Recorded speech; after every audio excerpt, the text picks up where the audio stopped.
Oh, hi, everyone. Do you have any experience? No, sir, I have no experience, but I'm a big fan of money. I like it. I use it. I have a little. I keep it in a jar on top of my refrigerator.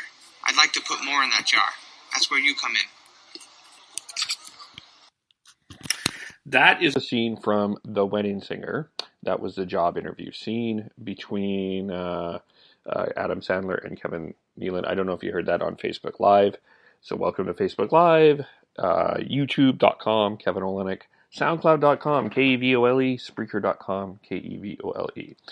And I might be giving you, video might have a subtitle called Too Much Information. In some senses, because I'm going to open up a little bit, not much, a little bit. Yesterday, this post was inspired a bit by a conversation that I had yesterday on my Facebook about the idea of putting experience that you don't have on a resume, or if a job posting has 1 year, has an expectation of you having 1 year of experience or whatever, like whatever resume or whatever the job requirements are, they have, you don't have enough of them. So if they're looking for 5, you have 2, something like that. As an example, I'm just kind of spitballing here as we're talking. Do you put that on a resume? And most people said yes. And so just in my journey to try to find a broadcasting job, one of my a few struggles is not having the actual radio experience, or not able to show that experience very well on my resume. And I have worked a couple months at CKNW, but it wasn't the job that I was looking at. Is looking for a year. And I've been working on trying to get my resume and cover letter and all of that to kind of stand out and set myself apart from the crowd. Because that's ultimately what you have to do when you're looking for a job. And right now, I think one of my struggles that I've been going through is how to stand out, and I'm currently working on that myself. I'm working on that, trying to improve that, and I have some ideas. But anyway,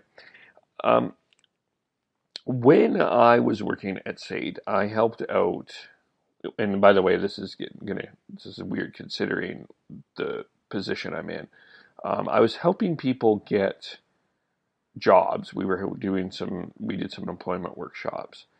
And one of the things that struck me that was interesting is everything is quite common when you're looking for a job. The resumes are pretty much all the same. The cover letters are pretty much all the same. The interview questions are pretty much answered the same. There's not really a way that people stand out. People, especially for some of the big paying jobs like an engineer and some of the serious jobs, there is a standard that they need to uphold.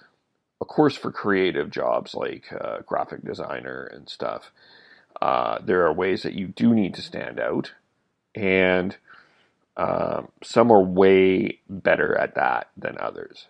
But if you look at this even in life, it seems that there are people that have the ability to kind of stand out from the crowd better than others. I'm not a person that like myself. I'm not a person that stands out from the crowd. Like I can be loud and I have funny lines, and you can laugh at my jokes because they're quite brilliant and funny. But I don't think I'm a person that necessarily stands out from the crowd. I'm not like that person that you have to pay attention to in a party necessarily.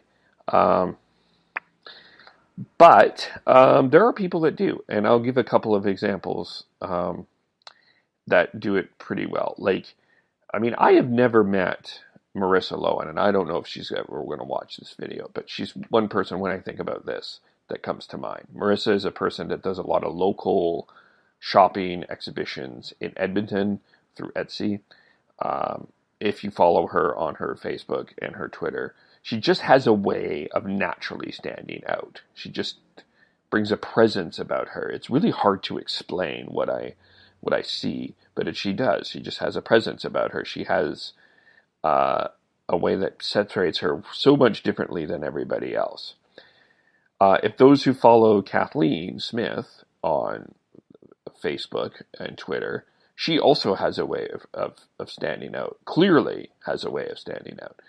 As an example, she wrote this morning, her writing style, as she wrote, was talking about Steven Seagal and that picture that came out about an anthem, and just the subtle way that she could slide in the notorious turd, Steven Seagal, just very brilliant. It's a way to stand out. And there's other people that find a way to kind of make themselves stand out in a crowd. We talked about Mayor Nenshi feeling like he's the smartest person in the room, or seeming like he's the smartest person in the room. There's a certain charisma and confidence that he has when he is present that people gravitate towards. And Justin Trudeau has that too.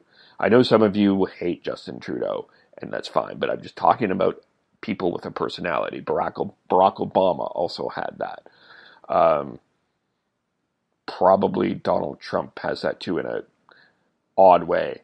And there's other people that do it too. It's either through success or through how their personality holds out or things like that. But do you think it's hard to kind of separate yourself from the crowd, especially in job ways where everyone is doing pretty much the same thing to get the same role? And how do you stand out? How do you set yourself to be different? I mean, yes, this is one that will benefit me in some ways. I'll take the insights. But I think that there's other people that struggle with this in many ways too. I remember when I was helping out with the employment workshops at SAIT, that there were people that couldn't quantify their experience. They didn't either feel it's valid, or they couldn't describe why it was great. And that's one of the common errors of a resume, research shows, is you're not able to quantify that experience. Work on that, Kevin. So doing those kind of things, setting yourself up, showing why you're a success and why you're a qualified human being, a qualified candidate, seems to be a struggle for a lot of people. I imagine it's also a struggle for entrepreneurs as you're out there trying to sell your services and your product. How do you separate yourself from everybody else? How are you, if you're in the tax business, how are you as a tax person different than everybody else? How do you explain that? How do you do that as a person in finance, as an example? I know there are financial planners out there that separate themselves from everybody else. Realtors, how do you separate yourself from everybody else? There's a ton of realtors here in Richmond, and they all have the same picture. They all do exactly the same thing. They're all sit professionally, and there's nothing incredibly different from one realtor to another. So if I was looking to buy a house, I would have actually no idea what the difference is between Joe Smith, realtor, and Jane Smith, realtor. I don't know what the difference is. So I'm curious, how do you stand out from the crowd? How do you separate yourself from everybody else in your competitive field? Comment on Facebook. Comment on twitter.com, KEVOLE. We'll have the poll there. On YouTube, like and subscribe to the video. Spreaker.com you can listen to, and Soundcloud.com you can also listen to as well. See if there's any comments. I think authenticity helps you stand out. Easier said than done, but be yourself and the rest will come. I love that comment, and I think that that's very true. And I don't think that people are being unauthentic if you're trying to stand out. I just don't know how people... I think as Canadians, I wonder if we're just too humble.